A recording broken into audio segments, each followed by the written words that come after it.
Can you imagine a time where you weren't allowed to speak what was on your mind?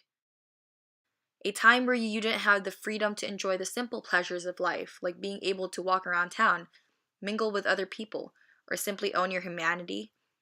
It is sad to think of a time where people didn't have their own freedom, in a time where certain races were viewed as an inanimate object and was traded one century after another. But it sure did happen.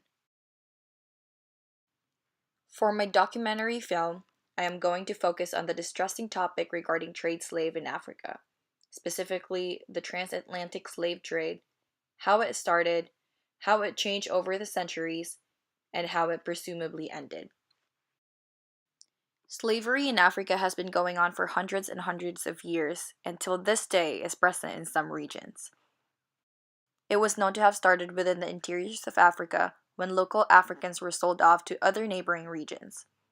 It wasn't until the 15th century that African slaves were traded to other countries after the Portuguese started exploring the coast of West Africa. Most slaves were acquired as captives during warfare and oftentimes during foreign intrusions and unexpected raiding in various land regions in Africa. This trade in human beings was known to last for about 1500 years and continued until at least the end of the 19th century. During the 15th and 16th centuries, slaves mostly came from Senegal and Gambia region and were transported to the farms and plantations of southern Spain and Portugal. Slaves that were taken from the Niger Delta and the Congo River region went mostly to the island of Sao Tome. Some of them also came from the Angolan coastline and the Ghana coastline. A typical male slave is often incorporated into armies. The preferred male slave is usually tall and strong and can carry hundreds of pounds at a time. Female slaves are in a much higher demand compared to male slaves and were used as household servants or concubines in North Africa and Western Asia. Every year, tens of thousands of Africa's fittest young men and women were removed from the continent. Before going into the transatlantic trade, I want to go over the slave trade that was going on between the African regions. Prior to the transatlantic slave trade, there was the trans-Saharan slave trade. With the expansion of the trans-Saharan trade, the slave labor increased as well. These slaves were originally from North Africa and were transported over to the Mid-Saharan. North African merchants obtained their slaves from non-Muslim societies south of the Sahara because the Islamic law prohibited the enslavement of fellow Muslims. Unlike the later centuries, the need for these slaves weren't for plantation labor. Most of them were in demand to work at salt mines to help transport goods to various regions. The first African captives to be taken directly across the Atlantic and sold into slavery were transported in 1532. From here on out, there was a constant transatlantic trade in human cargo. Each year, the demand for slaves increased more and more as the number of plantations rapidly expands. Slaves were transported anywhere from Brazil for coffee and sugar plantations, to the Caribbean islands for tobacco plantations, and to the southern part of North America for the production of cotton. Now on to the transatlantic trade.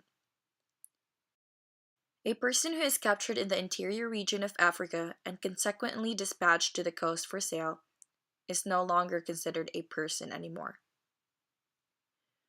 The minute a person is sold or traded, they lose their sense of freedom and humanity and is furthermore now considered as an inanimate object for sale.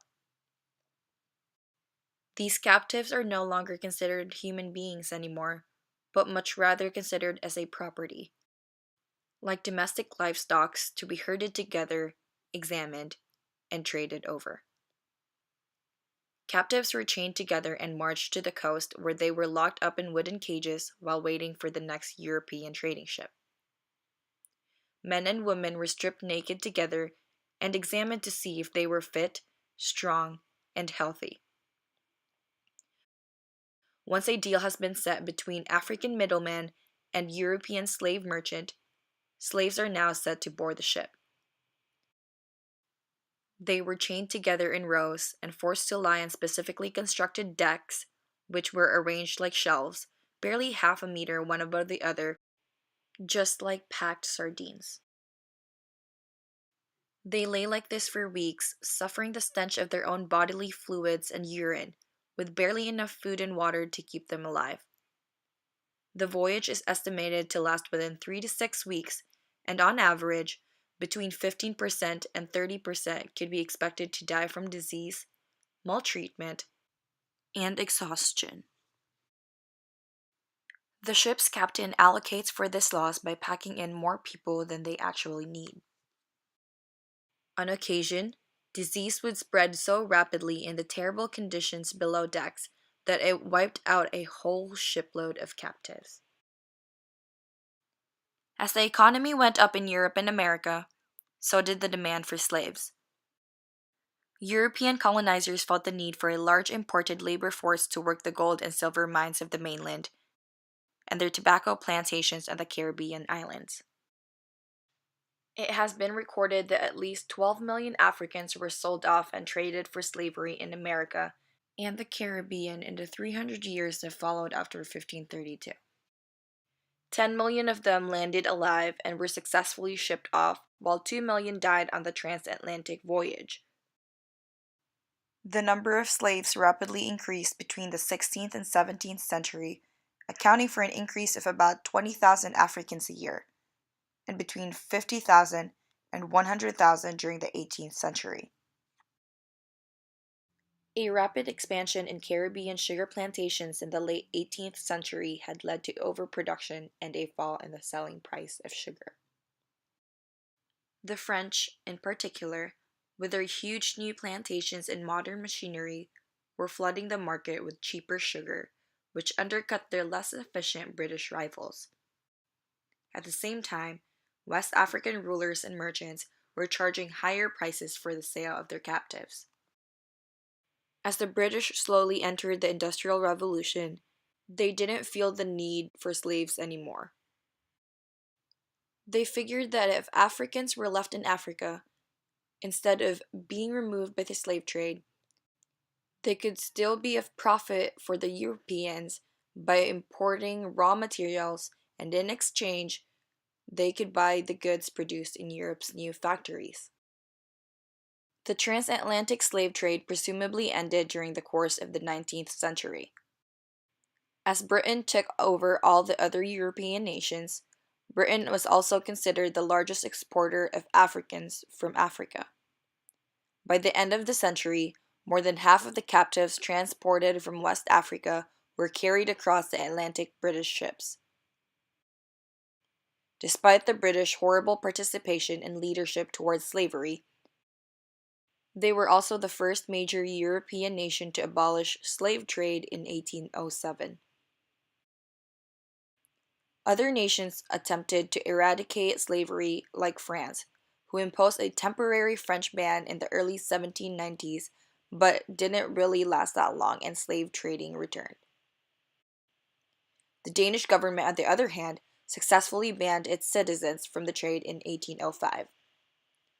The United States of America officially stopped engaging in the trade in 1808.